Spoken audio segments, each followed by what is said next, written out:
안녕하세요. 한류의 신과 해외 반응을 소개하는 한류클래스TV입니다. 오늘은 넷플릭스 역대 최고의 제작비가 들어간 영화 드라마에 대해 이야기해보고 넷플릭스에서 얼마나 K드라마가 절대적 가치가 있는 컨텐츠인지 분석해드리겠습니다. 오늘 날짜 플리스페트롤 순위를 보면 1위가 갑자기 등장한 프랑스 드라마 엘리트 포스가 올라왔는데 초반 평점을 보니 6.4점으로 그다지 높지 않습니다. 이 드라마는 빠르게 순위에서 내려갈 듯 보입니다. 저도 어떤 드라마인가 1편을 거의 다 봤는데 그다지 몰입감이 있지는 않고 액션 장르인데도 불필요한 서사가 길어서 지루합니다. 무엇보다 가장 신경이 쓰이는 것은 주연을 제외한 나머지 조연과 단역들의 어색한 연기들입니다. 마치 미국의 B급 영화들의 연기를 보는 듯해서 집중도가 확 떨어집니다. 이 드라마를 보면 확실히 한국 배우들 특히 조연들과 단역들이 얼마나 연기를 잘하는지 비교가 됩니다. 평점이 6.4인 점인 이유가 있습니다. 2위는 정말 불가사의하게 순위가 떨어지지 않는 I Will Find You가 차지하고 있습니다. 제가 이 드라마의 순위가 불가사의하다라고 계속 이야기하는 이유는 바로 이 데이터입니다. 올해 가장 주목받는 K드라마 참교육은 1일 순위에서 단 일주일밖에 1위를 하지 못하고 미드 I Will Find You에게 1위 자리를 내줬는데 시청시간을 보면 5주차에 미드 I Will Find You가 누적 5억 1840만 시간이지만 참교육은 누적 5억 4880만 시간으로 약 3000만 시청시간이 더 많습니다. 결과적으로 역대 순위를 봐도 참교육은 26위까지 올라있지만 I Will Find You는 5주 연속 1위를 했어도 역대 38위에 위치해 있습니다. 데이터는 거짓말을 하지 않지만 넷플릭스 순위는 거짓말을 합니다. 이 이유는 넷플릭스가 2023년부터 순위 집계 방식을 바꾸면서 발생한 이상한 현상인데 제가 이 순위 집계 방식이 미드를 1위 만들기 위한 꼼수 순위라고 말하는 것은 아주 단순합니다. OTT란 어떤 드라마 영화가 시청자를 그 플랫폼에 더 오래 앉아있게 하느냐가 가장 중요합니다. 하지만 넷플릭스는 드라마 영화의 총 시청 시간을 총 실행 시간으로 나눠서 뷰라는 개념으로 드라마 영화의 가치를 판단합니다. 간단히 말해서 영화관의 수익을 얼마나 많이 티켓을 판매했나로 순위를 정하는 것이 아니라 극장에 들어간 관람객이 영화에 얼마나 몰입하고 봤느냐로 순위를 정하고 있습니다. 이 순위 방식이 얼마나 모순이냐면 당연히 3시간짜리 영화를 보는 관람객들이 3분짜리 BTS나 블랙핑크의 뮤직비디오를 보는 것보다 몰입도가 떨어집니다. 중간에 화장실도 갔다 올 수도 있고 결국 넷플릭스는 스스로 영화 드라마에 소고기의 등급을 붙이듯 넌 A+, 넌 A+++ 이런 식으로 근거도 없는 등급을 정해 순위를 정한다는 것입니다. 이 등급도 얼마나 엉터리인지 지금 1위를 하는 프랑스 드라마는 평점이 6.4점이고 참교육보다 시청시간이 약 3천만 시청시간이 적은데도 불구하고 5주 연속 1위 자리를 지켰던 I Will Find You의 평점은 7.1점이라는 것입니다. 참고로 참교육의 평점은 8.5점입니다. 그런데 제가 곰곰이 생각해보니 도대체 왜 넷플릭스는 이렇게 무리를 해가면서 미드를 1위로 밀기 위해 무리한 순위 집계 방식을 여전히 밀어붙이고 있을까? 이유는 몇 가지로 유추할 수 있는데 첫 번째는 K드라마가 너무 커버려서 이제는 주인을 잡아먹을 수 있는 호랑이가 되어버렸다는 것입니다. K드라마는 넷플릭스에서 보면 전세계 OTT 1위 자리를 지켜주는 보물과도 같지만 반대로 생각해보면 2차 세계대전 이후로 독보적인 지존의 자리에 있던 미국 콘텐츠들의 파이를 빼앗는 경쟁 콘텐츠입니다. 결국 저비용 고율의 효자 콘텐츠인 K드라마는 전세계 미국 콘텐츠들이 장악한 시장을 야금야금 침범해서 이제는 아시아 시장과 남미 시장을 완전히 장악해버렸습니다. 예전에 일본 영화 골든 슬럼버를 재밌게 봤는데 이 영화는 한국에서도 강동원 주연으로 리메이크 되기도 했습니다. 한 청년이 치안에게 여성을 구해준 영웅의 이미지에서 어느 순간에 총리를 암살한 테러범이 되어서 쫓기는 스토리입니다. 이 영화의 메시지는 간단합니다. 막강한 정부와 권력을 가지고 있는 단체가 한 인물의 이미지를 조작해 영웅에서 테러범으로 만들 수 있다는 것입니다. 지금 넷플릭스가 K드라마의 순위를 계속 억누르고 있는 이유는 단순합니다. 위에서 말했듯이 K드라마를 주인을 잡아먹는 호랑이가 아니라 잘 길들여진 고양이로 만들기 위한 작업입니다. 순위 방식이 바뀌기 전 K-드라마는 넷플릭스 순위 상단을 장악했지만 순위 방식이 바뀌면서 절대 1위는 미드다라는 것을 전 세계 시청자들에게 각인시키며 가스라이팅을 하고 있다는 것입니다. 한마디로 아무리 K-드라마가 퀄리티가 좋아도 그래도 막대한 제작비로 만든 미드가 전세계 최고야 라는 것을 세상에 보여주고 있다는 것입니다. 마치 트럼프가 무조건 관세 높여라고 전세계에 압박하는 것과 같습니다. 두 번째는 이 넷플릭스 순위는 미국 넷플릭스 제작자들의 실패를 감추기 위한 이중 회계 장부와 같습니다. 기업의 목표는 한 가지입니다. 최소한의 투자로 최대의 이윤을 남기는 것. 이 목표는 불변의 기업 운영 목표입니다. 그런데 넷플릭스는 너무나 많이 엄청난 투자를 하고 엄청난 실패를 계속 반복하고 있습니다. 지금부터 보시는 통계를 보면 여러분은 입이 딱 벌어질 것입니다. 요즘 우리나라 최대의 제작비 약 500억에서 700억을 투입한 영화 호프를 가지고 막대한 제작비로 이런 영화를 만들었다고 일부 누리꾼들은 엄청나게 영화를 폄하하고 있습니다. 저는 개인적으로 아주 재밌었다고 잘 만든 영화라고 생각한다고 이미 많은 영상에서 밝혔습니다. 그럼 미국의 영화 드라마의 제작비 통계를 먼저 살펴볼 필요가 있습니다. 전세계 가장 비싼 제작비로 제작한 드라마는 아마존 프라임이 제작한 반지의 제왕 힘의 반지로 7억 1,500만 달러로 현재 하나 가치로 1조 500억 원의 예산을 투입해 제작한 드라마입니다. 이 드라마는 이 천문학적인 제작비에 비해 엄청나게 성공한 것 같지는 않습니다. 오죽하면 아마존 프라임에서 이 드라마 제작비 100억짜리 K-드라마 손해보기 싫어서가 1위 경쟁을 하다가 딱 손해보기 싫어서가 1위 자리를 역전하는 순간에 그 당시 플릭스페트롤 아마존 프라임 순위는 2주간 멈춰버렸습니다. 아직도 왜 아마존 프라임이 순위 데이터를 멈췄는지 정확한 이유는 모릅니다. 넷피쇼를 돌려보면 전세계 역대 최고의 제작비 약 1조 500억의 드라마가 100억 제작비의 K-드라마에 1위를 빼앗겼다면 정말 해외 토픽감의 뉴스거리가 되었을 것입니다. 그러면 넷플릭스는 어떨까요? 넷플릭스 역사상 최고의 제작비의 컨텐츠는 일렉트릭 스테이츠로 3억 2천만 달러, 현재 하나 가치로 약 4,700억 영화입니다. 그런데 이 영화는 우리 기억에 있지도 않습니다. 데이터도 이 영화는 넷플릭스 영화 탑10에 들지 못했습니다. 한마디로 4,700억 원을 시원하게 말아먹은 것입니다. 넷플릭스에서 K-팝 데모넌터스가 나오기 전까지 부동의 1위 영화였던 레드 노티스는 2억 달러, 현재 하나 가치로 약 3천억 원을 투자해 만든 영화입니다. 이 영화는 1위를 장기간 유지했으니 그나마 돈값은 했습니다. 드라마를 보면 어떨까요? 넷플릭스 드라마 중 가장 많은 제작비를 투입한 드라마는 기묘한 이야기 시즌4로 2억 7천만 달러, 현재 하나 가치로 약 4천억입니다. 이 드라마는 그래도 넷플릭스에서 시즌제로 꽤 인기를 끌었고 넷플릭스 콘텐츠 중에서 오징어 게임 다음으로 시청시간 순위 2위를 기록 중이라 이 투자는 성공적입니다. 문제는 다음 드라마입니다. 3채는 2억 3,310만 달러, 현재 하나 가치로 약 3,440억을 들여서 제작한 드라마입니다.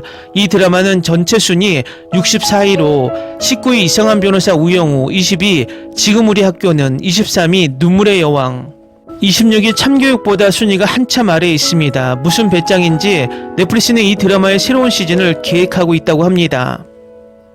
또 다른 막대한 제작비의 드라마는 위쳐 시즌2로 1억 7,630만 달러, 현재 하나 가치로 약 2,600억을 투입해 제작했습니다.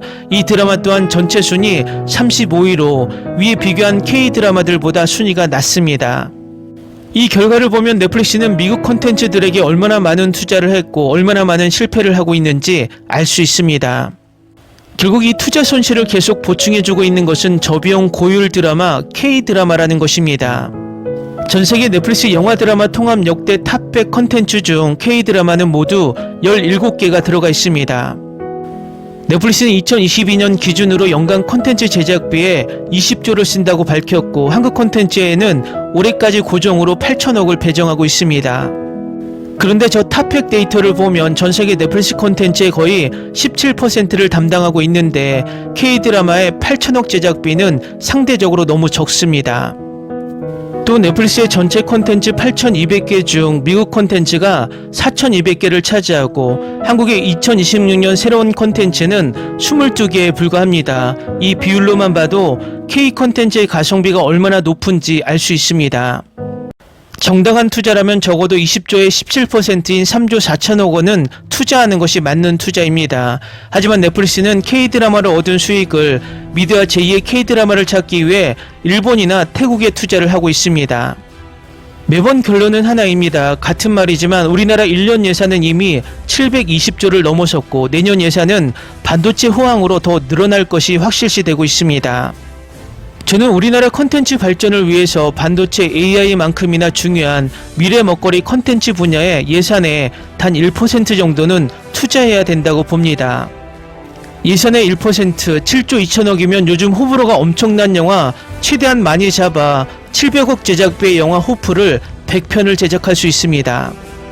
또 그 예산으로 지금 국내에서 적자에 허덕이고 있는 국내 OTT들을 통합하고 조율하고 지원해서 넷플릭스와 디즈니 플러스와 같은 글로벌 OTT로 키워서 경쟁하게 만들어야 된다고 개인적으로 생각합니다.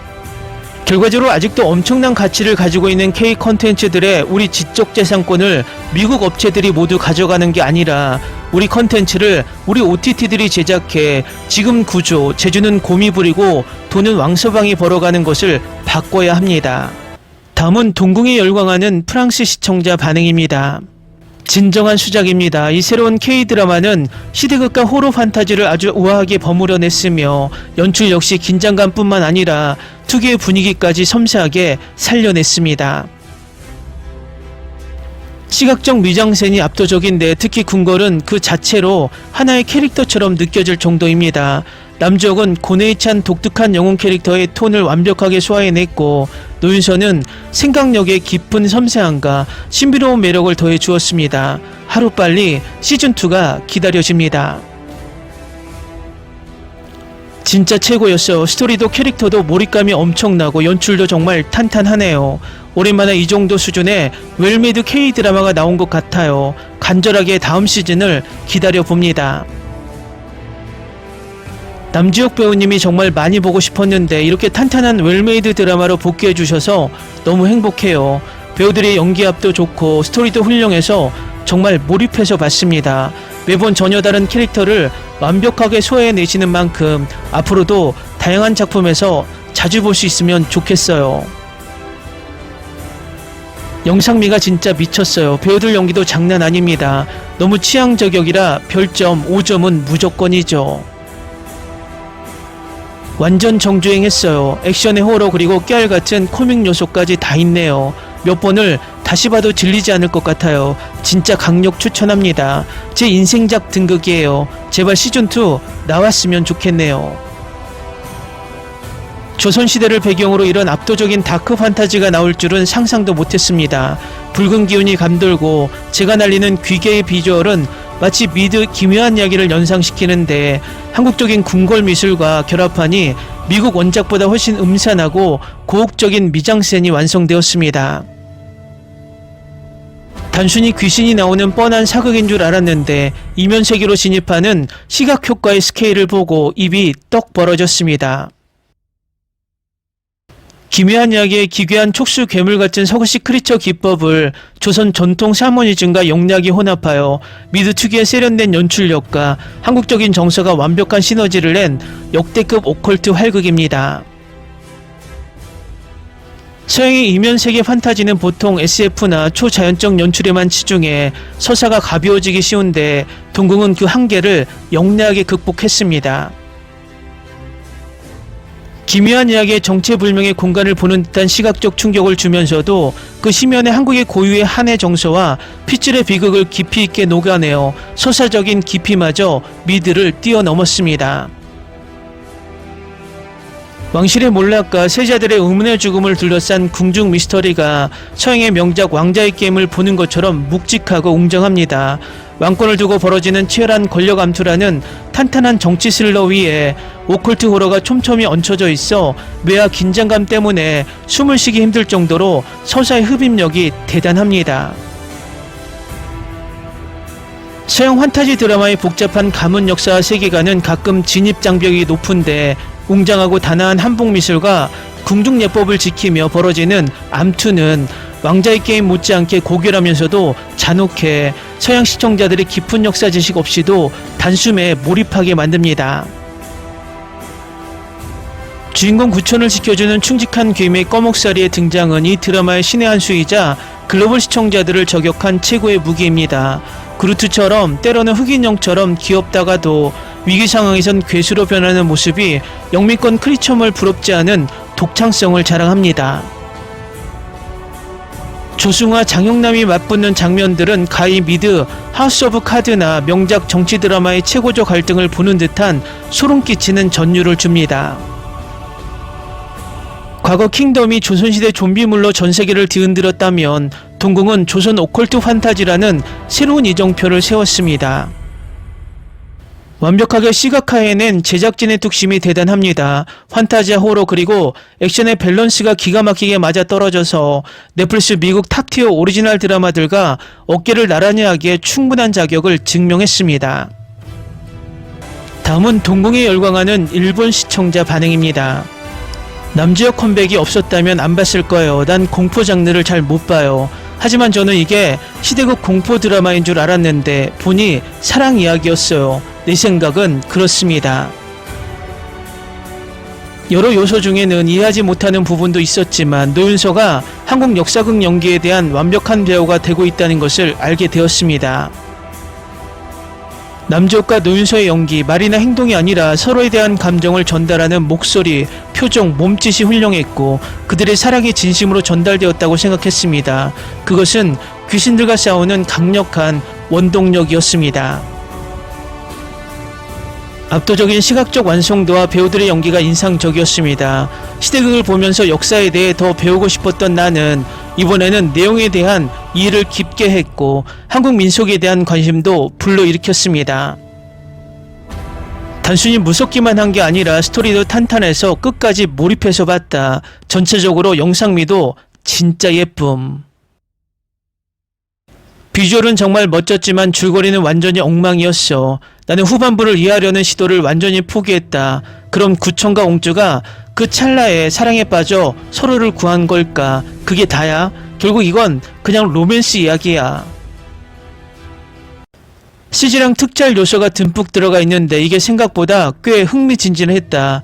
결말도 좋았고 마지막에 꼬목사리가 따라오는 것도 졸깃행.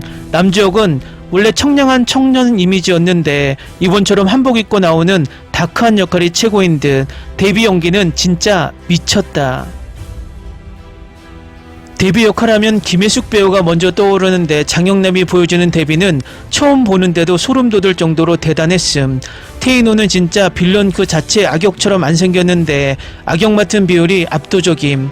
얄미운 역할이 너무 잘 어울린다. 조승우, 곽동현, 황영희까지 캐스팅도 구멍 없이 다 좋았음. 일본은 예산 한계 때문에 대규모 크리처나 CG가 나오면 어색한 특촬문 느낌이 나기 마련인데 동궁은 영화를 보는 듯한 스케일이었습니다. 붉은 귀의 세계를 표현한 연출은 일본 드라마에서는 절대 따라갈 수 없는 자본의 맛이 느껴져 부러웠습니다. 마치 일본의 유명 좀비 게임이나 다크 판타지 애니메이션을 실사한 기분이었습니다. 만약 일본에서 이런 장르를 실사했다면 코스프레 쇼처럼 유치해졌을 텐데 한국은 전통 의상과 크리처 연출을 완벽하게 조화시키네요. 일도 특유의 오글거림 없이 오컬트의 정수를 보여준 작품이라 가슴이 웅장해집니다. 일본 사극은 전개가 느리고 교훈을 주려는 경향이 강해 지루할 때가 많은데 동궁은 8부작이라 그런지 전개가 휘몰아치듯 빠릅니다. 비슷한 패턴이 반복되는 느낌도 살짝 있지만 몰입감 하나만큼은 일본의 그 어떤 서스펜스 드라마보다 뛰어납니다. 일대 시대극은 세트장 느낌이 강하고 정형화되어 있는데 동궁은 연못 귀신이 나오는 궁궐의 음산한 분위기를 미술적으로 너무 잘 살렸습니다. 단순히 무서운 것에 그치지 않고 화면 자체가 하나의 예술작품 같아서 눈이 즐거웠습니다. 극중에 나오는 요괴 꺼목사리를 보면서 지브리의 코다마가 떠올랐는데 훨씬 기괴하면서도 묘하게 정이 가는 캐릭터였습니다. 일대에서 이런 요괴가 나오면 마스코트 상품처럼 조잡해지기 쉬운데 CGI 연출의 조화가 훌륭해서 완전히 몰입했습니다. 일드는 시청자 친화적으로 친절하게 설명해주는 반면 동궁은 떡밥과 반전이 쉴 새 없이 몰아쳐서 잠깐 딴짓하면 흐름을 놓칩니다. 재미는 확실히 있지만 편하게 흘려듣는 소통형 일들에 익숙한 사람들에게는 조금 불친절하게 느껴질 수도 있겠네요. 일본의 링이나 주온 같은 정통 제2호러는 저주 자체에 집중하는 반면 이 드라마는 궁궐의 암투와 캐릭터들의 사연에 얽혀 있습니다. 후반부 전개가 너무 급하긴 했지만 단순 점프 스퀘어에 의존하는 일본식 공포보다 훨씬 깊이가 있었습니다. 일본에는 이 정도로 깊이 있는 오컬트 샤머니즘 각본을 쓰는 작가가 드물어서 부럽습니다. 사극이라는 배경과 영혼의 목소리를 듣는 궁녀라는 설정이 결합해 일본의 정통 괴담가는 또 다른 차원의 공포와 슬픔을 전해줍니다. 일본 드라마의 악역들은 간혹 과장된 표정이나 대사로 나 악역이요 광고하는 경향이 있는데 테이노는 너무 평범하게 생겨서 더 소름 돋습니다. 진짜 얄밉고 지독한 빌런 역할을 어쩜 그렇게 물 흐르듯 자연스럽게 소화하는지 감탄만 나옵니다. 곽동현, 황영희 등 이름만 대면 아는 명품 조연들이 가득해서 극의 몰입도가 엄청납니다. 일본 드라마는 간혹 아이돌 출신 배우들을 끼어 팔기식으로 캐스팅해 연기 흐름을 깨는 경우가 많은데 한국은 연기 구멍이 없어서 편안합니다. 댓글 반응 잘 보셨나요? 일본은 크리처물을 워낙 좋아하고 많이 제작하는 나라 중 하나입니다. 그중 괴수물을 가장 많이 제작하고 있는데 K드라마 속 크리처 장면을 인상 깊게 봤나 봅니다. 앞으로 이 드라마는 더 많은 극찬 기사와 반응을 쏟아내면서 계속 인기를 유지할 것으로 보입니다. 재밌게 잘 보셨나요? 여러분의 구독, 좋아요, 댓글, 알림 설정은 영상 제작에 큰 힘이 됩니다. 이 영상을 보신 모든 분들 항상 대박 나시고 행복하시길 바랍니다.